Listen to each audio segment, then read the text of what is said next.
রবিবার আগরতলা লিচুবাগান এলাকায় অবস্থিত এলবার্ট ইক্কা পার্কে এসে ল্যান্স নায়েক এলবার্ট ইক্কা সহ দেশের জন্য আত্মোৎসর্গকারী সকল বীর শহীদদের প্রতি পুষ্পার্ঘ্য অর্পণ করেন দেশের উপরাষ্ট্রপতি সিপি রাধাকৃষ্ণন। সকালে স্মৃতিসৌধ প্রাঙ্গণে পৌঁছে প্রথমে শহীদ বেদিতে পুষ্পস্তবক অর্পণ করে শ্রদ্ধা জানান উপরাষ্ট্রপতি। এই সময় উপস্থিত ছিলেন সেনাবাহিনীর আধিকারিকরাও। শহীদদের স্মৃতির প্রতি সম্মান জানিয়ে কিছু সময় নীরবতা পালন করেন তিনি।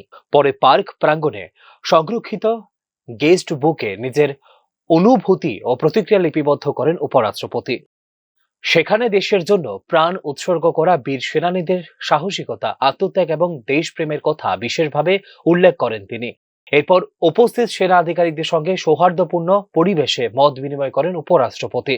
দেশের সীমান্ত রক্ষা এবং জাতীয় নিরাপত্তা বজায় রাখতে ভারতীয় সেনাবাহিনীর অবদানকে উচ্চ প্রশংসা করেন তিনি। একই সঙ্গে দেশের প্রতিটি নাগরিকের কাছে সেনা সদস্যদের ত্যাগ ও বীরত্বের ইতিহাস তুলে ধরার প্রয়োজনীয়তার কথাও উল্লেখ করেন উপরাষ্ট্রপতি সিপি রাধাকৃষ্ণন।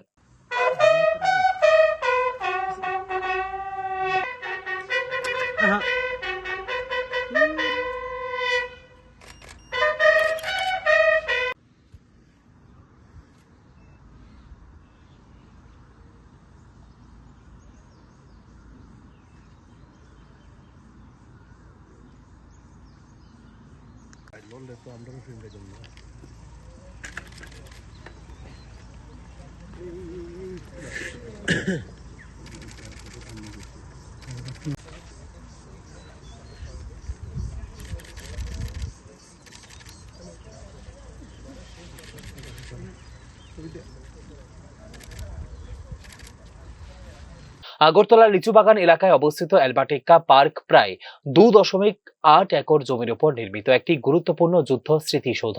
2018 সালের 5 জুন আনুষ্ঠানিকভাবে উদ্বোধন করা হয় এই পার্কটি। 1971 সালে পাকিস্তানের সঙ্গে যুদ্ধে দেশ মাতৃকার জন্য সর্বোচ্চ আত্মত্যাগকারী বীর সেনা ল্যান্স নায়েক এলবার্ট ইক্কার স্মৃতিকে অমর করে রাখার উদ্দেশ্যে নির্মাণ করা হয়েছে এই পার্কটি। এই অনন্য সাহসিকতার জন্য তাকে মরণোত্তর দেশের সর্বোচ্চ সামরিক সম্মান পরম বীর চক্রে ভূষিত করা হয় তাকে। এই দিন প্রতিরক্ষা বাহিনীর বিভিন্ন সরঞ্জাম ও প্রদর্শনীর ব্যবস্থা নিরীক্ষণ করেন উপরাষ্ট্রপতি সিপি রাধাকৃষ্ণন। এখানে যুদ্ধ ট্যাঙ্ক সহ বিভিন্ন সামরিক সরঞ্জাম প্রদর্শিত হয়েছে, যা দর্শনার্থীদের কাছে বিশেষ আকর্ষণের কেন্দ্র। পাশাপাশি সুসজ্জিত বাগান ও পরিচ্ছন্ন পরিবেশ আরো আকর্ষণীয় করে তুলছে পার্কটিকে। সাধারণ মানুষের জন্য উন্মুক্ত এই পার্ক দেশপ্রেম ও বীরত্বের ইতিহাস নতুন প্রজন্মের কাছে তুলে ধরতে এবং শহীদদের আত্মত্যাগের স্মৃতি সংরক্ষণে গুরুত্বপূর্ণ ভূমিকা পালন করছে এই স্মৃতিসৌধ।